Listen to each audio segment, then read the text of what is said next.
Welcome to the Big Bets on Campus podcast presented by DraftKings. This is our special college basketball feast week preview. I'm Tanner McGrath, thrilled to be back on the show, this time in the host chair. I just love this week so much. I think it's the second best week of the year behind Conference Championship week. Wall to wall college hoops action all hours of the day. My Vermont Catamounts play at 1:30 p.m. today. I'm just so happy. But I'm even happier to be joined by the G5 boys. That's Breeze and Duck, two of our sharpest college hoops minds to break down everything betting for this week. We have three big time Feast Week tournaments to break down, and I'm not even going to do pleasantries. I'm just going to get right into it, starting with the Southwest Maui Invitational, which has taken a lot of BS for the field this year. And I'm not going to sit here and say that this is still the premier Feast Week tournament, but I'm also not going to outright dog it. I mean, NC State's the favorite, a program that has been revived by Will Wade's triple switch defense and the big time transfer in Darion Williams, who's averaging over 23 a game. They are plus 160. Texas and USC are also considered, I guess, co-favorites. Sean Miller's new squad is what, 2-1. Eric Musselman's Trojans are just over 3-1. Rounding out the field, you got Arizona State at 11-1. Boise State at 15-1, Seton Hall at 25-1. And I would like to comment on this really quick. I don't know what the contract situation is with him or if there's a buyout or whatever. I think Shaheen Holloway could be fired this year. I think things are getting uglier and uglier for him at Seton Hall. He still coaches that really gritty, switchable defense, which is what he always did in the WA MAC, but he doesn't know how to scheme offensively. Also, Wazoo is 35-1. The bracket goes, the top half of the bracket is game one, Seton Hall, NC State. Game two is USC Boise State. Bottom half of the bracket is Washington State Chaminade.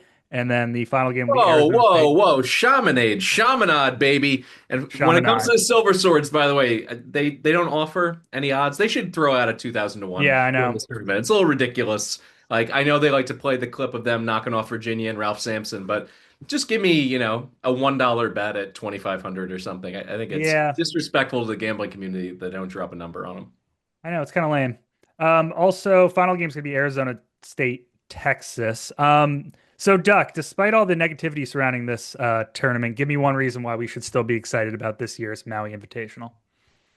I mean, it's fun basketball. It's in Hawaii. It's one of those quintessential tournaments that really kicks off people getting the juices flowing for college hoops. I'm kind of sad to see the battle for Atlantis dying. I mean, I still remember the days where we had the Great Alaskan Shootout and we had Mhm. games that were tipping at 2:30 a.m. Eastern and we had Rich Gillen on the call. I love that tournament and this is a great tournament too. It's going to be a lot of fun basketball. I think maybe we were going to get those Maui rims that are a little soft. We get a lot of Yeah, shots that drop. yeah. That's kind of one of those historic things about this tournament. Jay Billis going 94 feet on the beach. There's a lot to like about this tournament from a TV production standpoint, and we get to bet on it. So I'll absolutely be watching the Maui Invitational. I could not have said it better myself. So let's toss it over to Breeze. What's your outright pick for this tournament? So I want to have some fun here right off the bat, and I want to go for a team in the double-digit market, and that would be Arizona State, 11 to 1 to win this thing. And first off, I love what they did in terms of scheduling and planning for this because the Sun Devils scheduled a trip to play against the Rainbow Warriors of Hawaii ahead of this tournament. They played against them on Thursday. They've stayed out there, and this should mitigate any time zone jet lag fatigue questions for them. It also helped that Hawaii is a pretty good team this year. They're 102nd in KenPom, and they put them away with a 49-point second half. That's kind of been their calling card this season. They played really well in the final 20 minutes.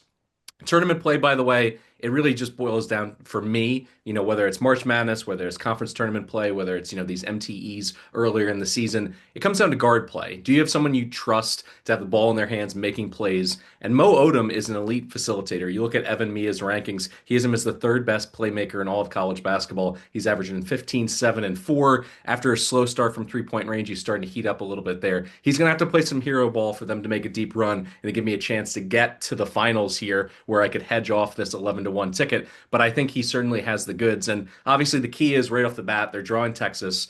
And, for them to be a threat, not only in this tournament, but right off the bat against the Longhorns, they need Masamba Diop to play really well. And in limited minutes, he's shown the professional pedigree that he had playing in Spain. He played in those developmental leagues. He worked his way up to the top league there in Madrid. And with that, he's been able to flash his supreme athleticism. He's got handles, he has spatial awareness, he moves without the basketball. All these things are great, but I'm going to need 25 solid minutes out of him.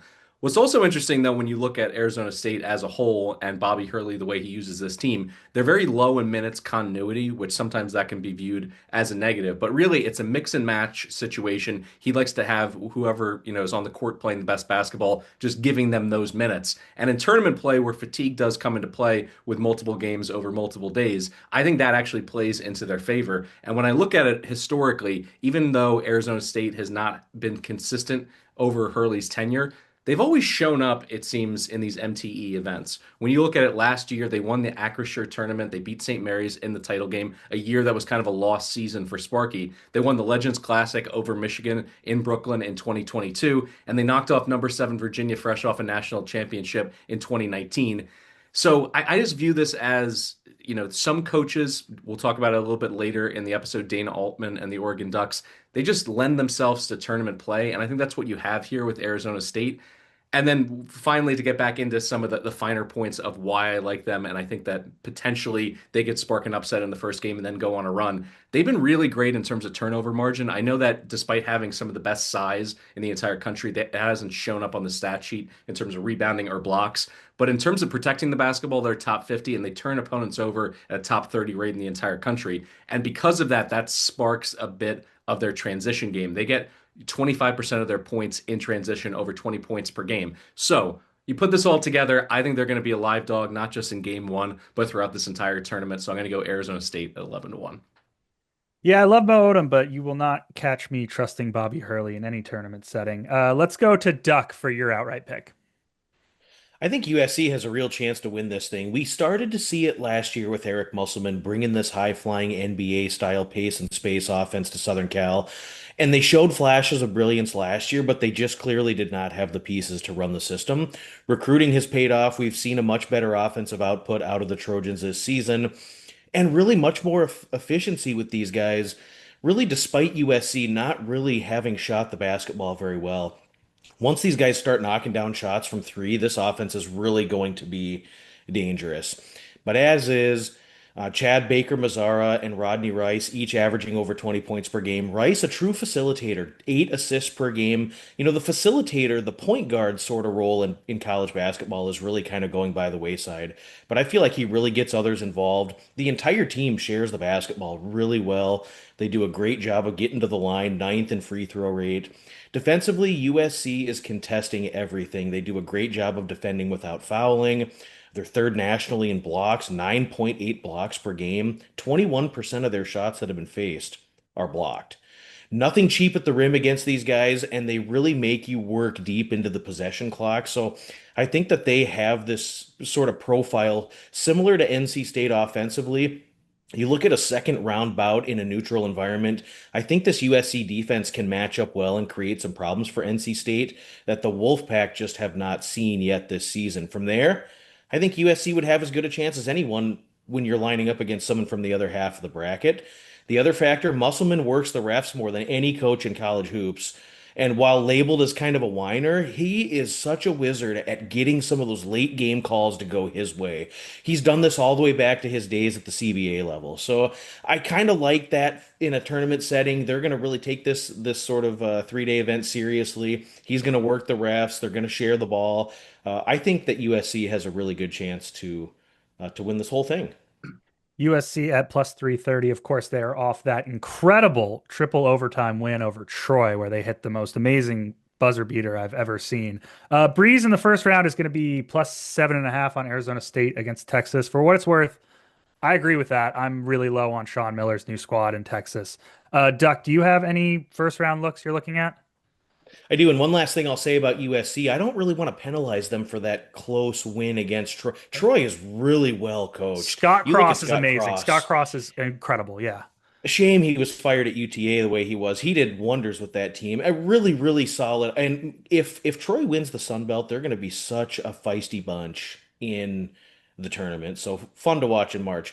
I'm looking at Arizona State, Texas. I would look under 154 and a half. The game has been bet up a little bit, but I see these two teams that will be squaring off against each other and playing the best defensive opponents they both will have seen up to this point. Texas, again, they're going to get you deep into the possession clock, and they do a really good job defensively contesting everything. Neither one of these teams has really shot the ball exceptionally well this season, and now you're looking at the unfamiliar gym against better defenses than you had been playing. And I'm not really positive that either coach really wants to run here. I would expect Hurley to slow down the tempo some, just like he did against Gonzaga a couple of days back. We've seen Texas slow down the tempo routinely everywhere he's coached with Beard. I don't know if if this is going to be one where both of these teams are really going to run. And I expect this game to be played about 70 possessions or so. You look at Sean Miller, they've played such weak competition. Ryder, Casey, Fairleigh Dickinson, they were able to run a little bit against those opponents, but Arizona State's transition defense is pretty good. I think Miller will slow this tempo down, especially in the first round game. This is a game both these teams are really going to want to win. And I just feel as though this total's a tick too high based on the overall possession count, what sort of shooting percentages we're going to see. Bobby Hurley, Sean Miller, they're going to treat this as a really important game. I like the under. Yeah, I mean, so I project exactly 70 possessions for this game and the total at 148.7. So I also show value on that under. So I'll probably be on that with you. All right, before we continue on to our next tournaments, let's throw it over to Stucky for a quick word from our sponsor, DraftKings. The Big Bets on Campus podcast is sponsored by DraftKings Sportsbook. And in partnership with DraftKings, our listeners get a great offer. Right now, new customers can bet $5 and get $200 back in bonus bets, plus 3 months of NBA League Pass. Love the thrill of live betting? DraftKings has you covered. Bet live on star player props and in-progress games right as they happen. To get started, use promo code BBOC when signing up with DraftKings. Again, that's code BBOC when signing up with DraftKings for 3 months of NBA League Pass and $200 back in bonus bets if your bet wins. The crown is yours. All right, thanks, Stuck. Now, before we continue, if you'd like to tail some of the bets we've discussed today, find the quick slip link in the podcast and video description or visit actionnetwork.com/bet now, or even better, sign up for Action Pro. It is that time of year. We have a great deal on Action Pro as part of our Black Friday sale, which is live right now. Sign up for an annual subscription, and your first 3 months are only $19.99. Action Pro users get real-time alerts as soon as experts like Stucky, Breeze, Duck, Colin Wilson all track picks in the app. And without Action Pro, you'll need to wait a full 30 minutes to get alerts and risk not getting the best of the number. You'll also get real-time money percentages to see where the smart money is flowing and access to our NFL player prop projections powered by the ever-profitable Sean Kerner. And soon, Nick Giffen will fire up his unbelievably profitable men's college basketball player prop projections. This deal is over soon, so get to actionnetwork.com/pro to sign up now. That's an annual subscription, and your first 3 months is just $19.99. That's actionnetwork.com/pro. Okay, let's get into the battle for Atlantis. Now, I am of the opinion that the B4A is always one of the most underrated Feast Week tournaments, and I won't drone on too long in this podcast, but I might drone on a little long about this one because I adore this field. I mean, Mark Byington and Vandy's offense has been a firecracker. In my power ratings, they're third nationally in offensive efficiency. They have 6 dudes averaging double-digit scoring. I mean, pairing the incoming transfers with, McLaughlin, Tanner, Nickel has created a perfect storm in the doors. Up-tempo, ball screen attack. Also of note, I think Frankie Collins is expected to return for this tournament. Vandy is -120 to win this one. But don't sleep on St. Mary's. I mean, the Gales are still running that patented Randy Bennett drop, but the offense might reach a new level now with Mikey Lewis running the show. One of my top candidates for like mid-major player of the year. Through 6 games, he's averaging 21 and 4. The Gales are also still pounding the offensive glass, posting up at a high rate. They are plus 270. Virginia Tech is in this one, and many are wondering, is Neo the one? He's plus 850. VCU. This is one of my favorite teams in the nation. I mean, Phil Martelli Jr. is an up-and-coming young coach who led my Bryant Bulldogs to a championship in my beloved America East last season. Now he's attempting to conquer his father's old stopping grounds, the A-10. The Rams they're so fun to watch. Martelli ball is awesome. Deep, versatile lineup. On offense, they leverage that into transition buckets, half-court mismatches. On defense, they rim funnel into a monster 2-big drop and leverage their athleticism into blocks. They block everything. They're 11-1. Also, South Florida. I thought Brian Hodgson was one of the most underrated coaching hires this past offseason. He worked wonders at Arkansas State. I mean, hit the program's highest ever KenPom rating in just his second year. He brought two guys over with him and grabbed a D2 All-American to run his up-tempo, analytically friendly spread attack. They're 15 to 1. Rounding out the field, we've got Colorado State entering the post-Medved era. They are 15 to 1. Wichita State, which looks really good in Paul Mill's second year, they're 40 to 1, and Western Kentucky is 130 to 1. Quick bracket breakdown. You got Western Kentucky and Vandy in the first game, top half of the bracket. The other top half of the bracket, the second game is VCU South Florida. Bottom half of the bracket, game three will be Colorado State, Virginia Tech. And then the fourth game will be Wichita State, St. Mary's. Let's go to Breeze first for your outright pick in this tournament. So I'm gonna go boring. I gave you Arizona State, which was a little spicy there in the first tournament, but I'm gonna go boring here with Vandy at minus 120. You mentioned it. I think this could be the best Vandy offense of all time. Six players in double figures, top 10 in field goal efficiency, first in shots made per game, top five in both threes attempted and made, and 42nd in fast break points. So they can beat you in a lot of different ways, and they have the top rated lineup in America per Evan Mia. That's AK Okurike. They got Devin McLaughlin, Duke Miles, Tyler Nickel, as you mentioned, and should be your favorite player in all college basketball, Tyler Tanner, who is one of the A-plus playmakers in the SEC at the point. There's four of them, according to Evan Mia, and he's one of them, so he makes it all go for the doors. And Byington's James Madison teams, they were cut from a very similar cloth. These are the teams that made him famous. It got him that win in the NCAA tournament. And a big part of that was he had four quality scoring options, headlined by Terrence Edwards Jr. In this case, I feel like he has even more weapons. You had Edwards, you had Bickerstaff there with the Dukes, but I feel like they go 4 or 5 deep in terms of who could be a leading scorer on any given night. And in tournament play, that is critical. When you look at Duke Miles, by the way, he seems to have turned back the clock to his high point days when he was nearly an 80, 50, 40 kind of shooter. At this point, he can go for 20 at any given time, and I think that gives them an opportunity to blow some teams out in this field and not have to sweat out the final 4 minutes of a game in tournament play. Tanner takes a lot of pressure off of this offense as well in terms of how he sets the table with so many shooters around him. I think this is going to be, interesting for them in terms of a tempo battle because I think when you look at this field as a whole, other than maybe Virginia Tech, who can run with them and score 95, 100 points to be able to beat them, I think if they go ahead and win that tempo battle for every single game in this tournament run, I think they're going to win it. And you mentioned Neo at the top. He is someone that I respect. It's why I like Virginia Tech, probably laying 3.5 against Colorado State in the first game on Wednesday, because he's somebody who can average 25 and 5. Abdallas is just somebody who, is probably the most special player that the Hokies have had in a decade. I love watching this guy play. He's someone that I wanted to highlight. If you watch just one singular player in this tournament and you want to come away with, being a little bit sharper in terms of who's great in college basketball this season, you could do worse than Neo.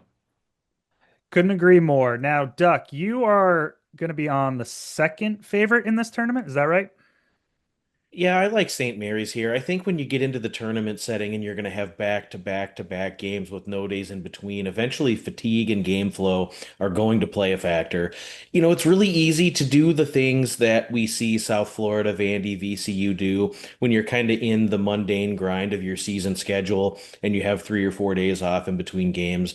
But to play that style 3 days in a row, when you get to the end of that journey and the guy waiting for you at the end of it is Randy Bennett, who can bring you out to the deep end of the pool and force you to swim, it is really exhausting to play against that St. Mary's defense. A guy who can scheme it up defensively and just completely take you out of rhythm and take away what the opponent wants to do offensively, really better than many coaches in America. You look at the defensive prowess for St. Mary's, they can frustrate anyone. We've seen it year over. They've done it to Gonzaga in the WCC. Last year, we actually saw them really execute this plan to perfection against Vandy in the NCAA tournament. A game that played to 59 total possessions. We saw Vandy score just 27 second half points in that one. I think St. Mary's has a viable path to getting to the championship game. You certainly should beat Wichita, and then you look at Colorado State and Va Tech. St. Mary's will be favored against either one of those opponents by 4.5, 5 points or so. And if they end up squaring off with Vandy in the championship game, the pace war and the coaching battle will be absolutely unreal. I think the Gales are good. I think they do a great job of defending without fouling. They force you into low percentage shots and they play their pace. Yeah, in the regular season, at times they'll run, but in tournament settings, you are not going to speed these guys up. Should be a really, really fun pace war if we get up to that point. But I look at Randy Bennett and his ability to scheme it up defensively, to take away what you want to do offensively. And that holds a little value for me here. So we're getting a juicy price here at plus 270. Yeah, I'll take St. Mary's. Yeah, it'd be a really interesting matchup if those two meet in the final because, I mean, Mary's drop and transition defense could mess a lot with Vanderbilt's offense, but also the Doors have so many ball handlers to like snake the drop and score in the middle of the floor. I think that'll be a fascinating final. I would project Vandy as a 3-point favorite. So Breeze is on Virginia Tech, -2 against Colorado State in the first round. Duck, you are two. You want to comment on that? Well, yeah, I mean, we'll have to wait and see where the lines actually come out. I haven't seen anything come out look ahead, but I think this is a good matchup for Virginia Tech. Ken Palm projects at 2.5 against Colorado State in the opener. And I really wonder how good the Rams really are and if they're going to be able to contain Hansberry. You know, he should be back for this one. He sat out their last game. But you look at Virginia Tech, too, and Bedford, who can score 20 points anytime he's on the floor. Colorado State has been in these crazy battles with Cal Poly, Omaha, and then they lose on their home floor against a bad Denver team that's still trying to find themselves. They've got a new coach, they've got six D2 transfers. Not good. Yeah, if this number, I mean, I would lay up to six here. And so I will very, very likely be on Virginia Tech. I think they're more athletic. I think that it's going to be really hard for Colorado State when you look at the post play and trying to guard the rim against some of these guys for Virginia Tech. It's going to be really, really tricky for Colorado State. Yeah, just to jump in here and kind of echo that, Ali Farouk he's a great hire in terms of the continuity going from Medved's system. Like they're still, certainly by any metric, a top 20 offense. But this defense has serious holes that you kind of just mentioned, 212th in KenPom, and that's by being protected by a glacial tempo. They're 349th in terms of tempo right now. So when you play against Virginia Tech, if they speed things up, they already score more than 12 fast break points per game. I think this Colorado State team could be in some serious trouble. They've also been a little bit loose with the basketball. 14% of their offensive possessions have ended in turnovers. That's outside of the top 110. So I think just when you drill deeper into this matchup, I think it should be closer to Vatek laying 5 and any number under 3.5. I think that's an auto play on the Hokies.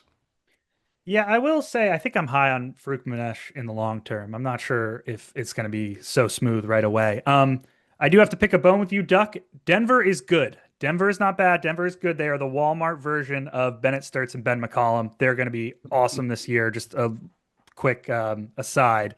But regardless, let's hop into the main event of what should be this week and probably feast weeks to come, the Players Era. Just a loaded field. And it should only get more loaded next year. I believe they've already expanded this tournament to 32 teams, which is wow. But for this year, there are 18 teams in this year's field, headlined by Houston, which looks the same on defense behind JoJo Tugler and the ball screen blitz, but much different on offense, where it's uncharacteristically led by mostly freshmen. They're plus 330. Now, Gonzaga's right behind them, has been one of the biggest risers in the earliest season for me. I have the Zags have already crushed Oklahoma, Creighton, Arizona State. I currently have them power rated 4th nationally.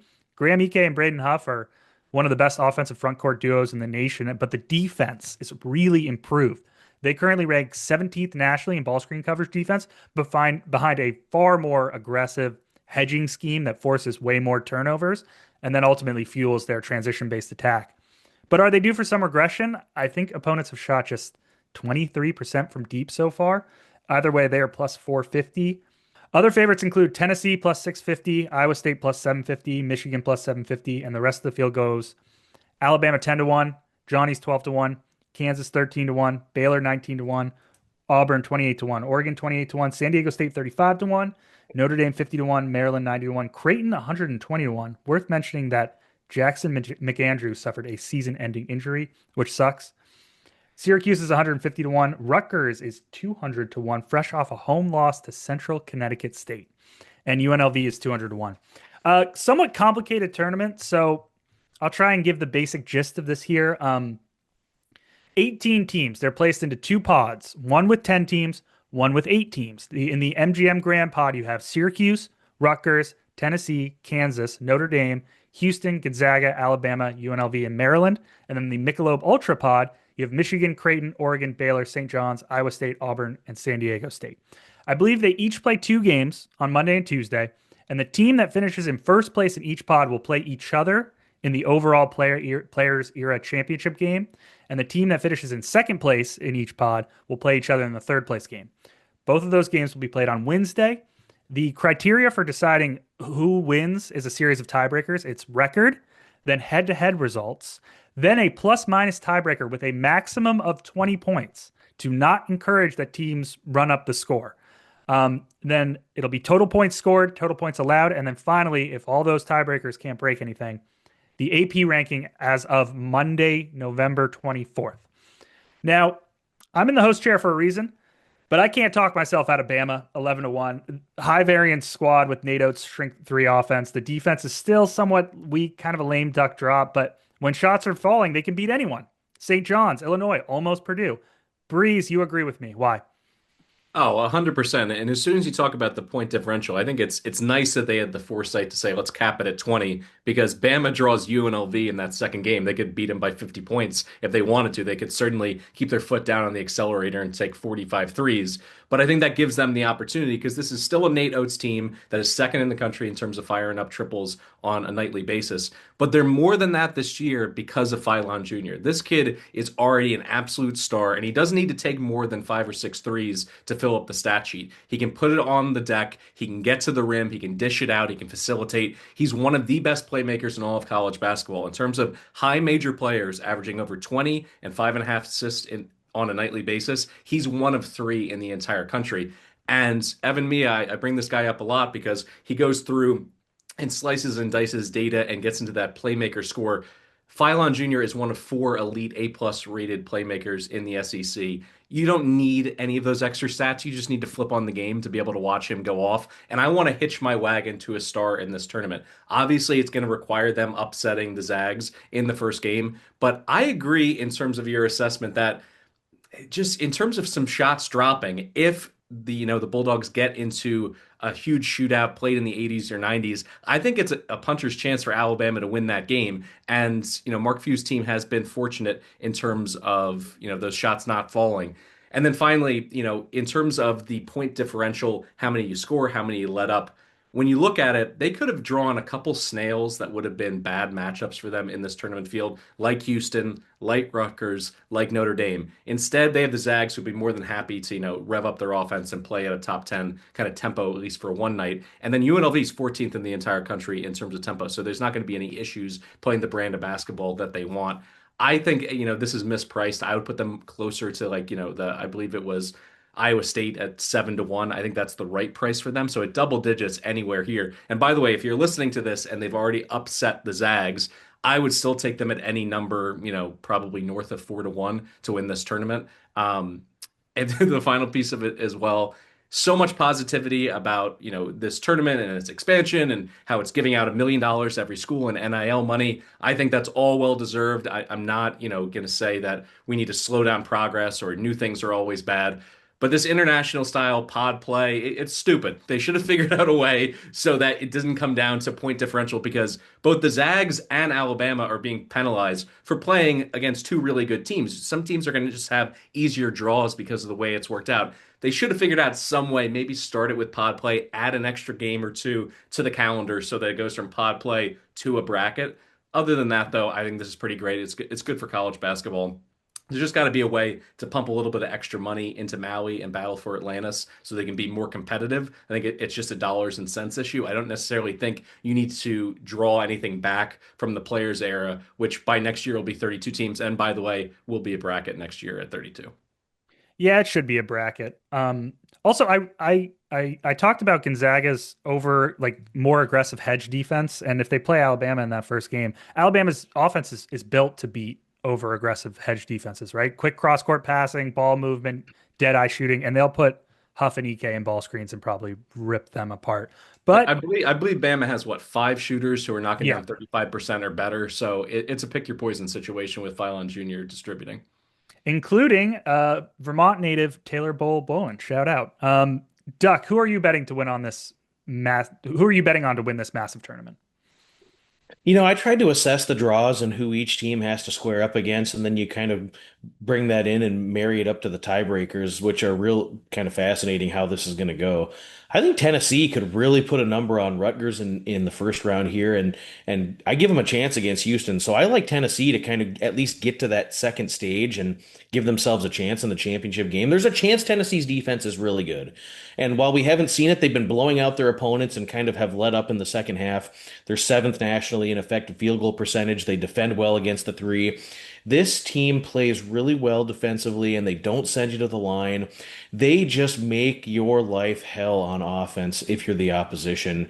You're not containing Tennessee for 40 minutes offensively. They don't go long stretches without scoring. There's no better team in America at getting offensive rebounds and second chance points than the Vols.